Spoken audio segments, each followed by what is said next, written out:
Hi, Jeff White here.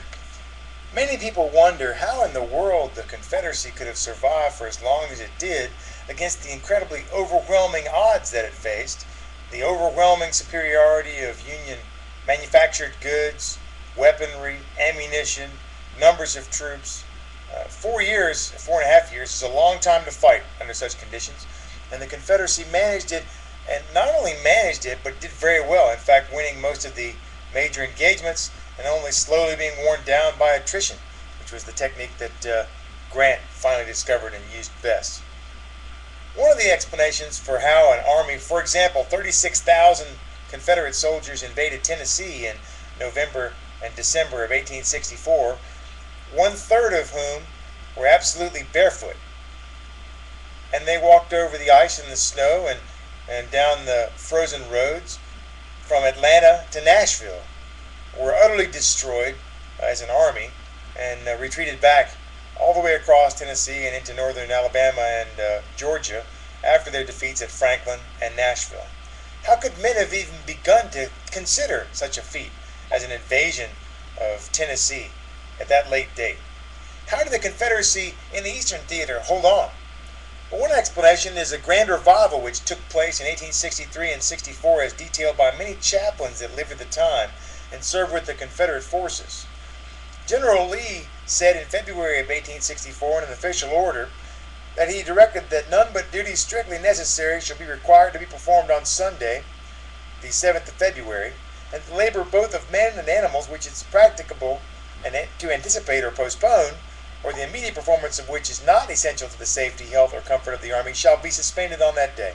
Commanding officers will require the usual inspections on Sunday to be held at such time as not to interfere with the attendance of the men on divine service at the customary hour in the morning. They will also give their attention to the maintenance of order and quiet around the place of worship and prohibit anything that may tend to disturb or interrupt religious exercises.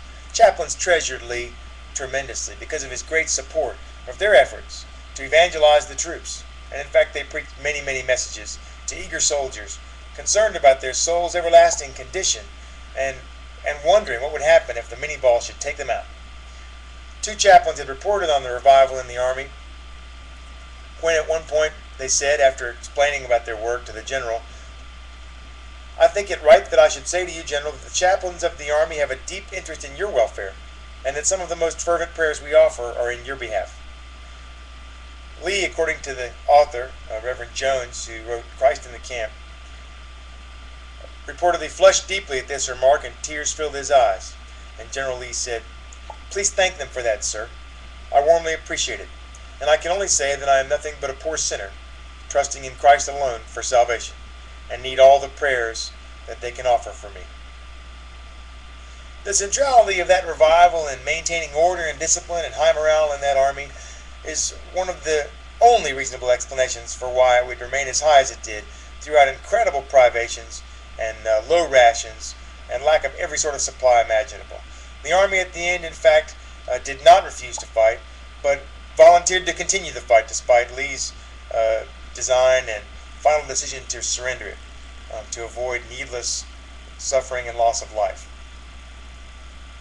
The comfort of God is a great comfort indeed, and when faced with almost certain death, men can be quite comfortable and quite happy to know that their eternal destiny is secure. Because no matter how long we may suffer on a battlefield, eternity will last a lot longer. And with a reward as sure as that, how can we be afraid of those like the foes that we face? Thank you very much.